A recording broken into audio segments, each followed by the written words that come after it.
Communist party of India Marxist Pinarayi പേടി അതിൻ്റെ സ്വതസിദ്ധമായ വിപ്ലവശീലമായി കൊണ്ടു നടക്കുന്നതിൽ അത്ഭുതത്തിന് അവകാശമില്ല.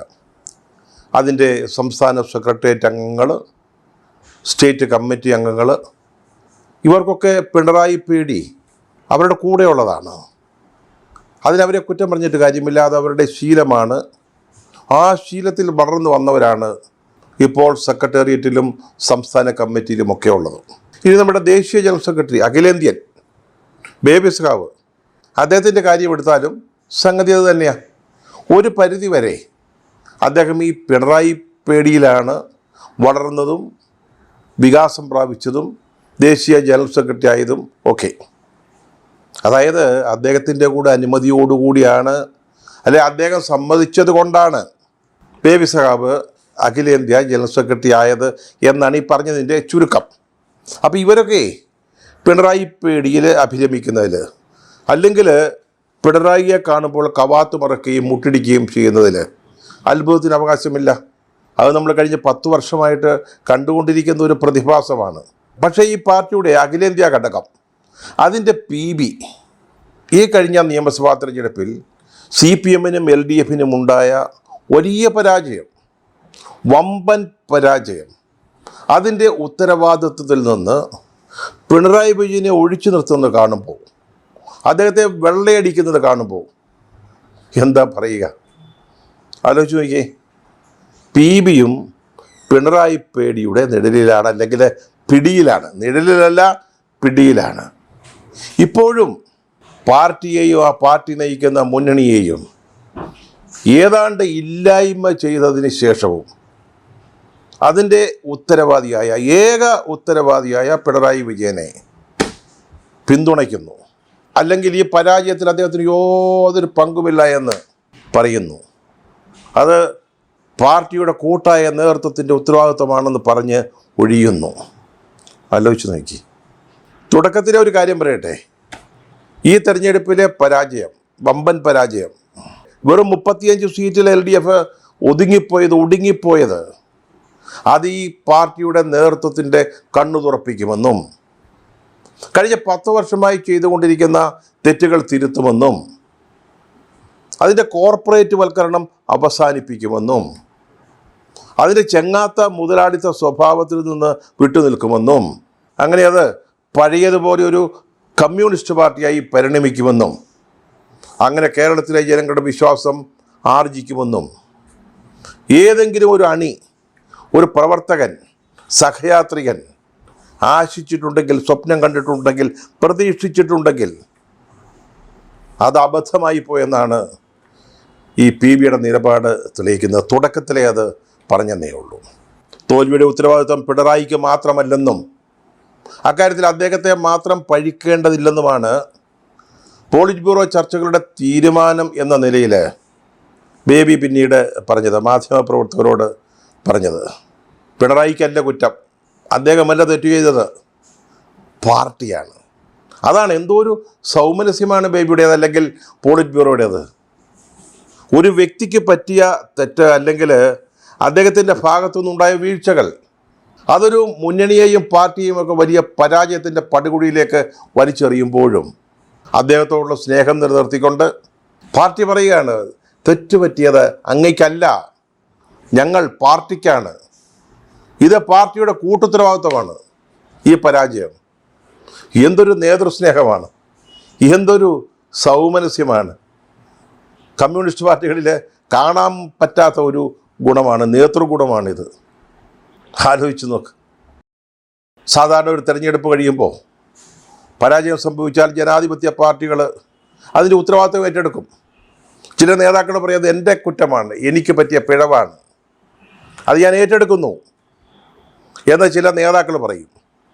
അപ്പോൾ പാർട്ടി പറയും, അല്ല, ഇത് മുഴുവൻ പാർട്ടി നേതൃത്വത്തിൻ്റെയും ഒരു ഉത്തരവാദിത്വമുണ്ട്. എല്ലാവർക്കും പറ്റിയ വീഴ്ചകൾ, തെറ്റുകൾ അതിൻ്റെ ഫലമായിട്ടാണ് ഉണ്ടായത്. അതങ്ങനെ ആയിരിക്കും, അതുകൊണ്ടാണ് അങ്ങനെ പറയുന്നത്. പക്ഷേ കേരളത്തിൽ എന്താണ് സംഭവിച്ചത്? എങ്ങനെയാണ് ഈ പരാജയം LDF-നുണ്ടായത്? അല്ലെങ്കിൽ CPM എങ്ങനെയാണ് ഏതാണ്ട് തൂത്തുമാറ്റപ്പെട്ടത്? CPM-ന് തിരിച്ചു വരികയില്ല എന്നൊന്നും പറയില്ല, അങ്ങനെ ആഗ്രഹിക്കുന്നുമില്ല. പക്ഷേ ഈ തെരഞ്ഞെടുപ്പിൻ്റെ ഫലത്തെക്കുറിച്ചാണ് പറയുന്നത്. ഇത് കൂട്ടായ നേതൃത്വത്തിൻ്റെ ഉത്തരവാദിത്വമാണെന്ന് ബേബി സഖാവ് പറയുമ്പോൾ ഒരൊറ്റ ചോദ്യമേ ചോദിക്കാനുള്ളൂ. ഈ കൂട്ടുത്തരവാദിത്വം അല്ലെങ്കിൽ കൂട്ടു നേതൃത്വം എന്ന് പറയുമ്പോൾ ഒന്നിലേറെ ആളുകൾ ഉണ്ടാവണമല്ലോ. കൂട്ടു നേതൃത്വം, കളക്റ്റീവ് ലീഡർഷിപ്പ്, അത് പറയുമ്പോൾ 2, 3, 4, 5 പേരൊക്കെ ഉണ്ടാകണമല്ലോ. ഇതിലാരാണ് ഈ രണ്ടാമൻ? ഈ കൂട്ടു നേതൃത്വത്തിലെ പറയണം ബേബി സാഹിബ്, ആരാണ് രണ്ടാമൻ? MV Govindan master. അദ്ദേഹം പിണറായി വിജയൻ്റെ ഒരു മെഗഫോൺ ആയിരുന്നില്ലേ? അദ്ദേഹം പറഞ്ഞതും അദ്ദേഹം മനസ്സിൽ ചിന്തിച്ചതും ആവർത്തിക്കുകയായിരുന്നില്ലേ അദ്ദേഹം? അതിനെല്ലാം ഉപരി ഈ തെരഞ്ഞെടുപ്പിൽ അദ്ദേഹത്തിൻ്റെ റോൾ എന്തായിരുന്നു? സ്വന്തം ഭാര്യയെ നിയമസഭയിൽ എന്ന ലക്ഷ്യത്തോടു കൂടിയല്ലേ അദ്ദേഹം കൂടുതൽ സമയവും പ്രവർത്തിച്ചത്? അദ്ദേഹമാണോ ഈ രണ്ടാമൻ കൂട്ടുനേതൃത്വത്തിലെ? 3-മൻ, 4-മൻ, 5-മൻ? ആരാണ് സഖാവേ ഈ കൂട്ടുനേതൃത്വം എന്ന് അങ്ങ് പറയുന്നത്? ഏതൊരു കൂട്ടുനേതൃത്വത്തിന്മേലാണോ അങ്ങ് ഈ തെരഞ്ഞെടുപ്പ് പരാജയത്തിൻ്റെ ഉത്തരവാദിത്വം വെച്ചുകെട്ടുന്നത്, ആ നേതൃത്വം ആരൊക്കെയാണെന്ന് പറയാനുള്ള ബാധ്യത അങ്ങേക്കില്ലേ? അങ്ങ് സംസാരിക്കുന്നത് പാർട്ടി അണികളോട് മാത്രമല്ല, കേരളത്തിലെ ജനങ്ങളോടും കൂടിയാണ്. ഇത് പാർട്ടിക്ക് പറ്റിയ തെറ്റാണ്, കുറ്റമാണ് എന്ന് അങ്ങ് പറയുന്നത് കേരളത്തിലെ ജനങ്ങളോടാണ്. പക്ഷെ അവർക്ക് മനസ്സിലാകുന്ന രീതിയിൽ സംസാരിക്കേണ്ടേ? ആരൊക്കെയാണ് ഈ കൂട്ടുനേതൃത്വം? അതറിഞ്ഞാൽ നമുക്ക് ഈ ചർച്ച വേണമെങ്കിൽ ഇവിടെ അവസാനിപ്പിക്കാം. അങ്ങനെ ഒരു നേതൃത്വം ഉണ്ടായിരുന്നു. ഒരാളല്ലേ ഇതെല്ലാം നയിച്ചത്?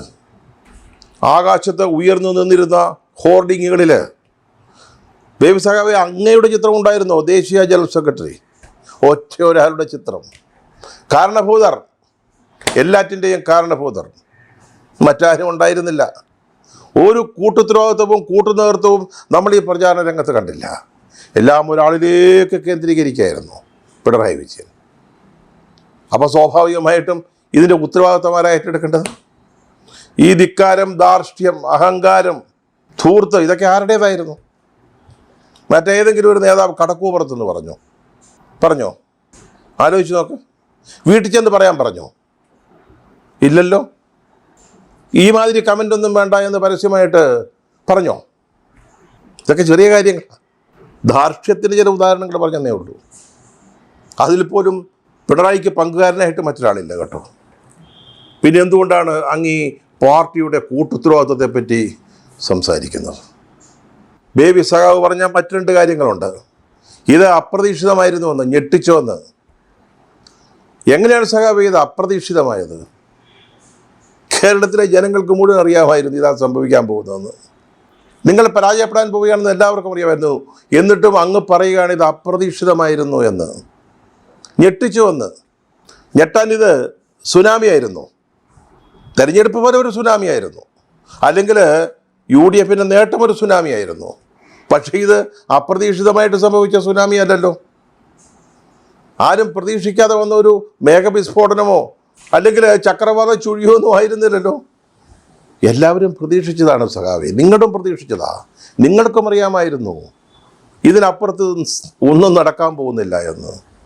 കാരണം ഇവിടെ കോടിക്കണക്കിന് രൂപയുടെ 10, 300, 350 കോടി രൂപ മുടക്കിയുള്ള PR വർക്കുകൾ നടന്നു. അപ്പോൾ ഇത് അപ്രതീക്ഷിതമായിരുന്നു എന്ന് നിങ്ങൾ പറയുന്നുവെങ്കിൽ ഈ PR വർക്കുകൾ നിങ്ങൾ വിശ്വസിച്ചു എന്നാണ് അതിൻ്റെ അർത്ഥം.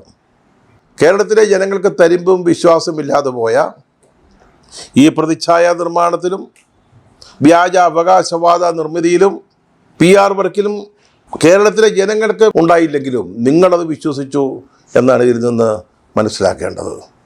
ഈ പോളിറ്റ് ബ്യൂറോ എന്ന് പറയുന്നത് ദേശീയ തലത്തിൽ ഏറ്റവും ഉത്തരവാദിത്തപ്പെട്ട ഒരു ഘടകമാണ്.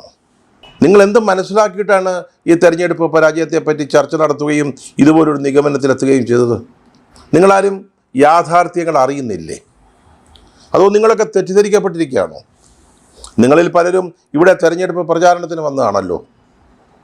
നിങ്ങളൊക്കെ അതിബുദ്ധിമാന്മാരാണെന്നാണ് ഞങ്ങളൊക്കെ വിശ്വസിച്ച് വച്ചിരിക്കുന്നത്. നിങ്ങൾക്കൊന്നും പിടുത്തം കിട്ടിയില്ലേ?